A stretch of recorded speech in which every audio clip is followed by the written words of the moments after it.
काल मी स्वतः विकासक बिल्डर मिलिंद देशमुख यांच्या कार्यालयामध्ये गेलो होतो काही कामानिमित्त। आणि तिथे गेल्यानंतर त्यांच्याशी काय माझा पर्सनल चर्चा चालू होती।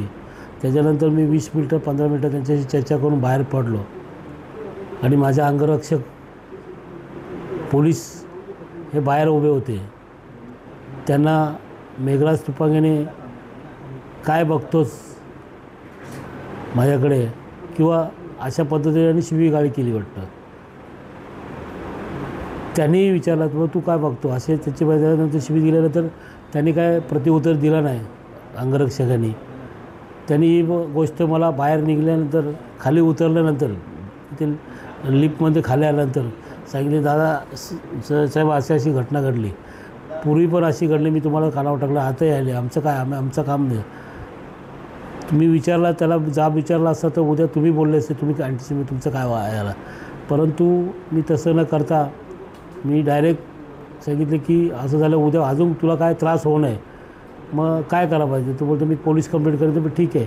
तसंच मी वरिष्ठ पोलीस निरीक्षक शिंदे साहेबांना स्वतः जातीने फोन केला की अशी घटना झाली असं, कारण इलेक्शनला त्यांचा आमचा वाद झाला होता।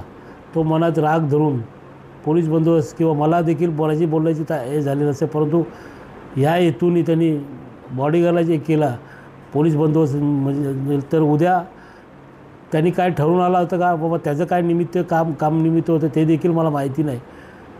कारण तो विकास सगळं त्याच्याकडे कोणी जातो मी तिथे माझं घर पण आहे तिथे त्या बिल्डिंगमध्ये, परंतु मी कामानिमित्त तिथे गेलो। मी तिथं घरातल्या तिथे गेल्यानंतर मी पोलीस स्टेशनला फोन लावल्यानंतर पोलीस स्टेशनला गेलो।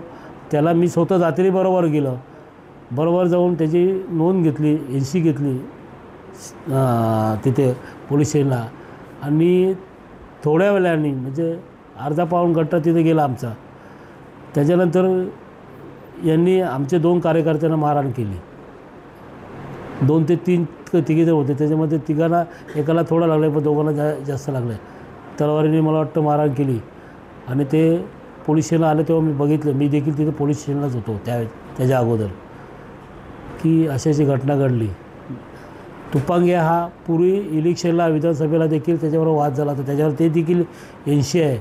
तो राग मनात धरून कदाचित असा आहे की मी तिकडे गेलो आणि माझ्यावरच हल्ला करण्याचा उद्देश असेल अशी मला आता भीती झालेली, कारण त्यांनी ते कार्यकर्त्यांना मारलं मी गेल्यानंतर। पोलीस बंदोबस्त होता पण मला पोलिसाला अडकून मी काय करेन, आणि मग त्या भावनेपोटी त्यांनी त्या तयारीनुसार तिकडे येऊन मला वाटतं माझ्यावरच हल्ला करण्याचा प्रयत्न होता। परंतु मी निघून गेल्यानंतर ते मी नसल्यामुळे त्या कार्यकर्त्याला मारलं गेलं आहे। आणि मी पोलीस स्टेशनच्या अधिकाऱ्यांकडे विनंती करतो की त्याच्या जोडीला असलेले गुन्हेगार प्रवृत्तीचे गुंड लोक हिस्ट्री शीटर त्याच्यावर देखील गुन्हा दाखवावा आणि यांच्यावर कारण भविष्यात मला त्याच्यापासून त्रास नको, उद्या मलाही माझ्या जीवाला त्याच्यापासून भीती आहे।